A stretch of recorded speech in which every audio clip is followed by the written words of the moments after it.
चलिए स्टूडेंट, हम लोग क्वेश्चन नंबर 6 को सॉल्व करते हैं। देखिए क्वेश्चन नंबर 6 में क्या कहा जा रहा है।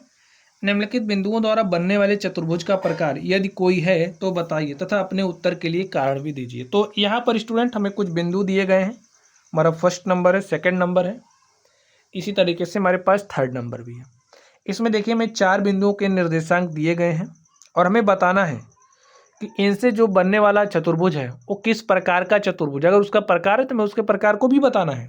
हाँ, जब आप लोग इन बिंदुओं को लो तो इनको जिस क्रम में दिया गया उसी क्रम में आपको साइक्लिक क्रम में लेना है, ठीक है।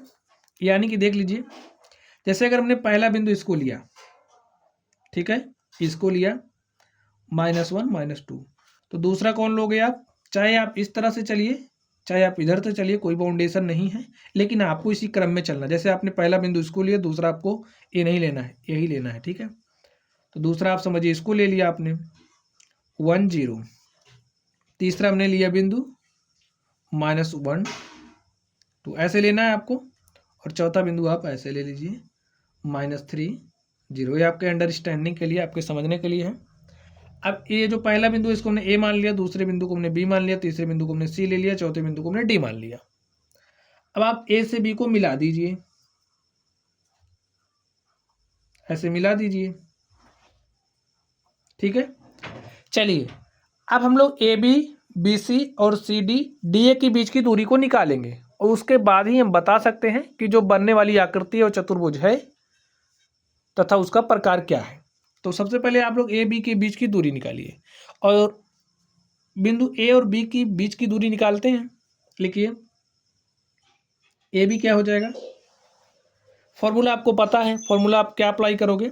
देखिए अगर हमारे पास दो बिंदु हैं, समझ लीजिए कोई बिंदु P ऑफ x1 y1 है, यानी कि जो बिंदु P है उसका निर्देशांक x1 y1 है। दूसरा बिंदु क्या है, Q है, Q का निर्देशांक x2 y2 है। तो इस केस में जो बिंदु P और Q के बीच की दूरी होगी वो क्या हो जाएगी, x2 - x1 का whole square plus y2 - y1 का होल स्क्वायर पूरे का अंडर रूट। तो आपको इसी फॉर्मूले का इस्तेमाल करना है। तो चलिए यूज़ करते हैं। चलिए हम यहाँ पर फॉर्मूला लिख देते हैं, x2 - x1 का whole square plus y2 - y1 का होल स्क्वायर। वैल्यूज रख दीजिए। देखिए ए और बी के बीच की दूरी निकाल रहे हैं, तो ए हमारा बिंदु P हो गया, यानी कि ए हमारा Q हो गया। इसका निर्देशांक x1 y1 है, इसका निर्देशांक x2 y2 है, ठीक है। -1 -2 है इसका निर्देशांक, -1 -2। चलिए दूरी निकालते हैं, अंडर रूट। अब देखिए ए x2 है तो लिखिए 1 माइनस दिस, ए है -1, तो यहाँ पर -1 लिखेंगे, माइनस माइनस हो जाएगा प्लस, ठीक है, प्लस y2 का मान है 0, माइनस लिखिए, यहाँ पर -2 है तो -2 लिखोगे तो माइनस माइनस हो जाएगा प्लस, यहाँ पर हो जाएगा 2 का स्क्वायर, ठीक। हल कर लीजिए, एक में एक हमने जोड़ा 2 हो गया, 2 का वर्ग कर दीजिए। यहाँ पर देखिए 2 का वर्ग हल कर लीजिए, 2 दूनी हो जाएगा 4 और यहाँ पर भी 2 दूनी कितना हो जाएगा 4, 4 में 4 जोड़ोगे हो जाएगा 8 और 8 को आप क्या लिख सकते हो, 4 गुणे में 2 और 4 का हमने वर्गमूल लिया 2√2 मात्र, ठीक। तो इस तरीके से जो हमारा ए बी था, हमने ए बी के बीच की दूरी को निकाला और ए हमारे पास क्या आ गई है 2√2। चलिए अब हम लोग बी और सी के बीच की दूरी को निकालते हैं। हमारा बिंदु सी है, ठीक है। तो चलिए हम लोग बिंदु बी और सी के बीच की दूरी को निकालते हैं।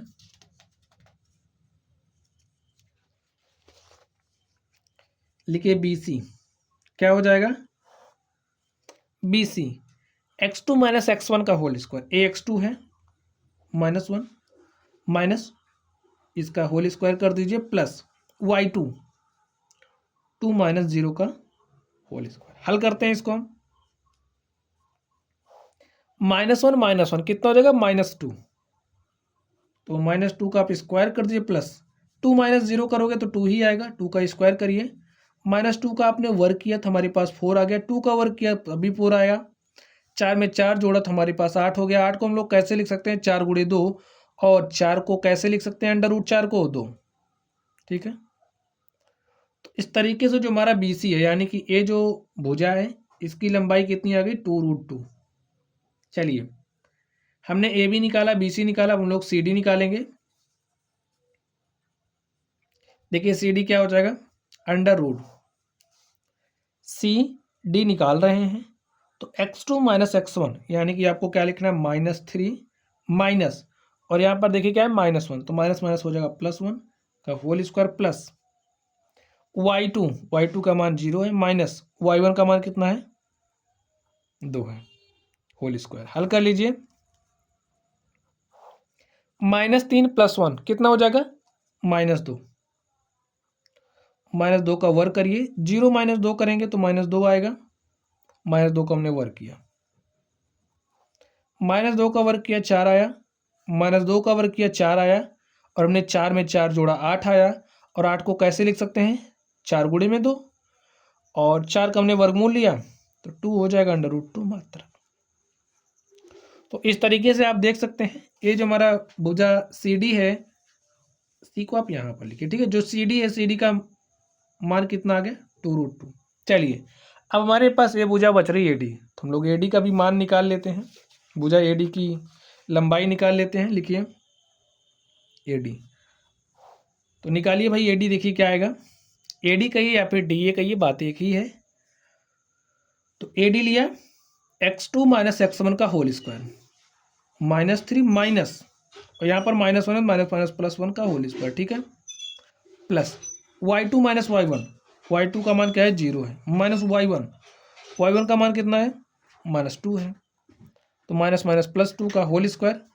आप इसको सॉल्व करिए, -3 + 1 कितना हो जाएगा -2 का होल स्क्वायर हो गया, 0 + 2 2 हो गया, 2 का स्क्वायर किया, -2 का हमने स्क्वायर किया तो 4 आ गया, 2 का स्क्वायर किया तब भी 4 आ गया, 4 में 4 जोड़ा 8 आ गया। 8 को कैसे लिख सकते हैं 4 गुणे में 2, और 4 का वर्गमूल 2 हो गया अंडर रूट 2 मात्रक। अब यहाँ पर ध्यान से देखिए, ये जो हमारा AD है, AD का लंबाई कितना आ गया 2√2। अब स्टूडेंट आप लोग कुछ देख पा रहे हैं, क्या देख पा रहे हैं, देखिए जो भुजा AB है वो बराबर है भुजा BC के, बराबर है CD के, बराबर AD के, यानी कि चारों भुजाएं बराबर है। लिखिए भुजा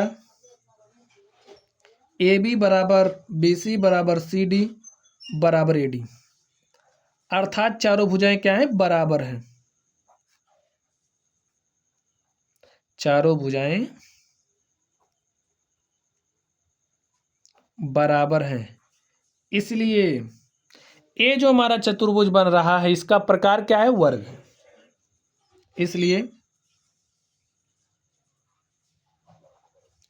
इसलिए बिंदु दिए गए बिंदुओं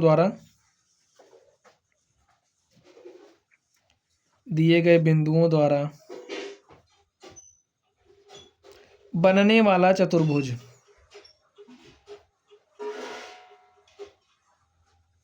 एक वर्ग है, ठीक है, क्या है वर्ग है। और इस तरीके से जो हमारा फर्स्ट नंबर था हमने इसको हल कर लिया है।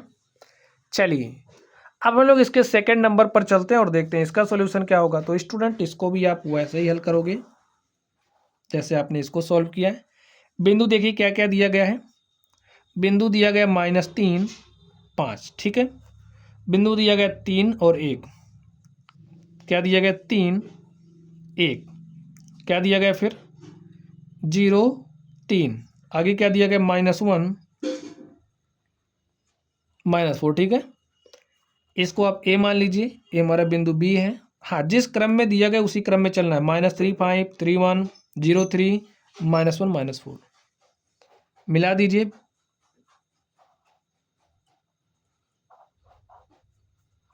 बिंदुओं को आप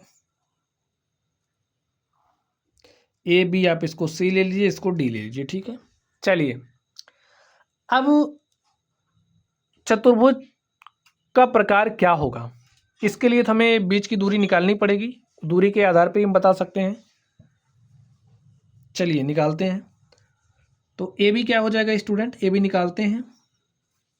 AB निकाल रहे हैं x2 माइनस x1, x2 का मान कितना है 3 माइनस x1 का मान क्या है -3, तो माइनस माइनस हो जाएगा plus whole square, y2 minus y1, 1 - 5 का होल स्क्वायर। सॉल्व कर लेते हैं। 3 में 3 जोड़ोगे कितना हो जाएगा 6, 6 का हमने वर्क किया। 1 - 5 कितना हो जाएगा -4 का हमने वर्क किया। 6 का वर्क किया तो 36, -4 का वर्क किया तो 16, और 36 10 जोड़ दीजिए, 36 6 42 10 52, कितना हो गया 52। और 52 को क्या लिख सकते हो, 36 6 42 10 52, और 52 को हम लोग लिख सकते हैं 13 गुणे में 4, और 4 का हमने वर्गमूल लिया तो 2 आ गया, अंडर रूट में 13, 2√13 मात्रक। यहाँ पर ये जो हमारी भुजा ए बी है, इसका जो लंबाई है हमारे पास कितना आ गया 2√13। चलिए अब हम लोग इस बी सी पर चलते हैं, बी सी की लंबाई को निकालते हैं। बी सी की लंबाई निकालना है तो ये हमारा x2 है 0, x1 का मान है 3 का स्क्वायर करिए, y2 का मान कितना है 3 -1 का स्क्वायर। हल कर लेते हैं इसको। 0 माइनस हमने 3 किया तो हमारे पास कितना आएगा -3 का स्क्वायर, प्लस 3 में से हमने 1 घटाया, क्या आ गया 2 का स्क्वायर कर दीजिए। हल करते हैं इसको। -3 का स्क्वायर किया 9, और 2 का हमने स्क्वायर किया 4। ठीक है, -3 का स्क्वायर किया 3 त्रिक 9, 2 का स्क्वायर किया 4, तो 9 4 कितना हो गया 13। तो हमारे पास क्या आ गया अंडर रूट में 13। तो यहाँ पर ये जो आप देख रहे हो भुजा बी सी, इसकी जो लंबाई है वो क्या हो गई √13। चलिए आगे देखते हैं। अब हम लोग इस सी डी की बात करते हैं, सी डी की लंबाई निकालते हैं।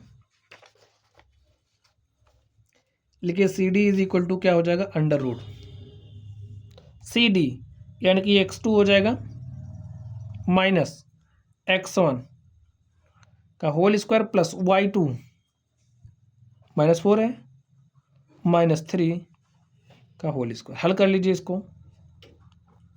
-1 -0 तो -1 ही होगा का स्क्वायर, -4 -3 -7 हो गया का स्क्वायर, -1 का हमने स्क्वायर किया 1 आ गया, -7 का स्क्वायर किया तो 7 7 49, और हमने 49 में एक जोड़ा क्या हो गया 50, अंडर रूट 50। तो यहाँ पर ये जो हमारे पास आया सी डी कितना है अंडर रूट 50 है। चलिए अब हम लोग इस डी ए की बात कर लेते हैं, या फिर आप ए डी लिख लीजिए। ए डी की लंबाई क्या हो जाएगी ए डी, ठीक है, ए डी यानी कि हमारा x2 का काम करेगा। x2 क्या है -1, माइनस लिखिए x1 का मान -3 है तो माइनस माइनस हो जाएगा +3 का होल स्क्वायर। ठीक है, प्लस लगाइए। y2 का मान -4 है, माइनस लिखिए 5 का होल स्क्वायर। हल कर लेते हैं इसको।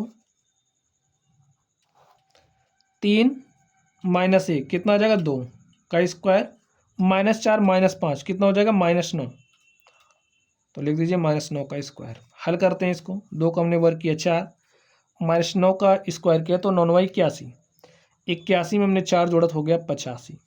ठीक है, तो यहाँ पर ये जो हमारा ए डी है, ये जो आप ए डी देख रहे हो, ए डी का लंबाई कितना आया है -85।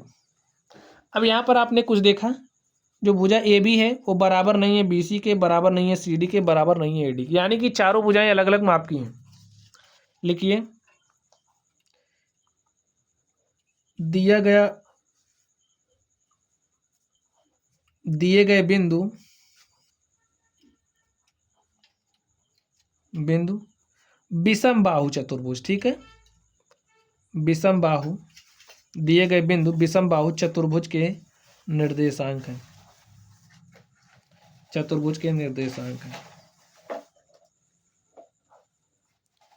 चूंकि क्यों है भाई, कारण बताना पड़ेगा। चूंकि जो भुजा ए बी है वो बराबर नहीं है बी सी के, बराबर नहीं है सी डी के, बराबर नहीं है ए डी के, यानी कि सभी भुजाएं अलग अलग माप की हैं। इसलिए ये जो बिंदु हमें दिए गए हैं ये एक विषम बाहु चतुर्भुज के निर्देशांक हैं।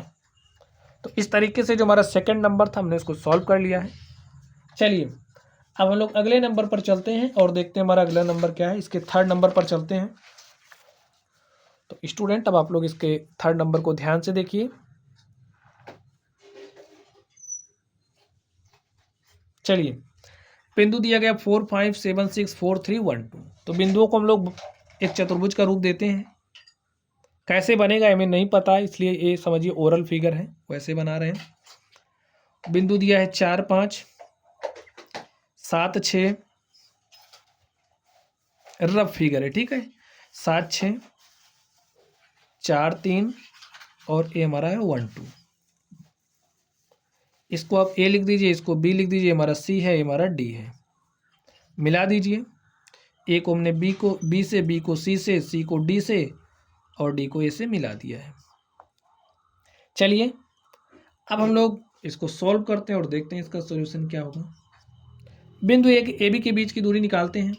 देखिए हमारा ए बी क्या हो जाएगा, फॉर्मूला आपको पता है, x2 माइनस x1 का under root x2 minus x1 का whole square plus y2 minus y1 का होल स्क्वायर। तो ए हमारा x2 है, ठीक है, ए बी निकाला है तो x2 माइनस x1 यानी कि 7 माइनस 4 का whole square plus this minus this यानी कि y2 माइनस y1 का whole square, y2 minus 6 minus 5 का होल स्क्वायर, ठीक है। इसको हल कर लीजिए। हमने 7 में से 4 घटाया 3 आ गया, 3 का स्क्वायर, 6 में से 5 घटाया 1 आ गया, 1 का स्क्वायर, 3 का स्क्वायर हमने किया 9 आ गया, 1 का स्क्वायर किया 1, 9 प्लस 1 हमारे पास कितना आ गया 10। तो ए कितना आ गया 10 आ गया। चलिए हम लोग बी सी की बात कर लेते हैं। देखिए हमारा B C is equal to क्या हो जाएगा, आप लोग देखिए x2 माइनस x1 का होल स्क्वायर यानी कि 4 माइनस 7 का होल स्क्वायर करेंगे, 4 माइनस 7 का होल स्क्वायर प्लस 3 माइनस 6 का होल स्क्वायर। हल कर लीजिए, हमने 4 माइनस 7 माइनस 3 आ जाएगा, माइनस 3 का स्क्वायर करिए प्लस 3 माइनस 6 माइनस 3 आ जाएगा, 3 इसका स्क्वायर किया, माइनस 3 का स्क्वायर 9 माइनस 3 का स्क्वायर 9, 9 का 9 प्लस 9 18 हो गया। 18 को हम लोग लिख सकते हैं 9 इंटू में 2 और यहाँ से हमारे पास आ गया 3 अंडर रूट 2। तो ए कितना आ गया 3 अंडर रूट 2 आ गया। चलिए स्टूडेंट हम लोग आगे देखते हैं। हम लोग ये जो सी डी है सी डी निकालते हैं। देखिए C D is equal to क्या हो जाएगा सी डी यानी कि x2 माइनस x1 का होल स्क्वायर, 1 माइनस 4 का स्क्वायर किया प्लस 2 माइनस 3 का स्क्वायर, 2 माइनस 3 का हमने स्क्वायर किया तो 1 माइनस 4 कितना आ गया -3 का स्क्वायर हो जाएगा, प्लस में देखिए 2 माइनस 3 तो यहाँ पर -1 का हमने स्क्वायर किया, -3 का स्क्वायर किया 9 हो गया, 1 का स्क्वायर किया 1, ठीक है। तो 9 प्लस 1 कितना हो गया 10। तो ए हमारे पास अंडर रूट 10 आ गया। आगे देखते हैं हम लोग, इसकी बात कर लेते हैं ए डी की। देखिए ए डी क्या हो जाएगा, A D is equal to क्या होगा 1 माइनस 4 का स्क्वायर प्लस 2 माइनस 5 का स्क्वायर हो गया। हल कर लीजिए इसको, 1 माइनस 4 कितना हो जाएगा -3 का स्क्वायर प्लस 2 माइनस 5 कितना हो जाएगा -3 का स्क्वायर, -3 का स्क्वायर किया 9 हो गया, -3 का स्क्वायर किया 9 हो गया और हमने 9 में 9 को जोड़ा 18 हो गया। 18 को कैसे लिख सकते हैं 9 गुणे में 2 और 9 का हमने वर्गमूल लिया तो हमारे पास क्या आ गया 3√2 मात्रक। तो स्टूडेंट यहाँ पर आप देख सकते हैं हमारी जो भुजाओं की लंबाइयाँ थी हमने उसको निकाल लिया है। तो ए भी हमारे पास कितना आ गया 3√2 आ गया। स्टूडेंट देख लीजिए ए भुजा इसके बराबर है, ए भुजा इसके बराबर, आप कह सकते हो आयत है, ठीक है, लेकिन हम लोग इसको जनरलाइज्ड करेंगे। तो आप लोग जानते हैं जो हमारा समांतर चतुर्भुज है, समांतर चतुर्भुज में क्या होता है सम्मुख भुजाएं समान होती हैं, सम्मुख भुजाएं समान होती हैं। लिख लीजिए चतुर्भुज ए बी सी डी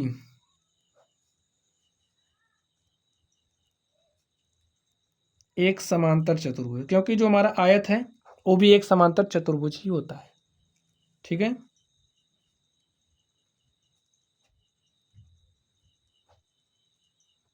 समांतर चतुर्भुज अतः ये जो बिंदुओं के निर्देशांक हमें दिए गए हैं वो किसके हैं समांतर चतुर्भुज के हैं।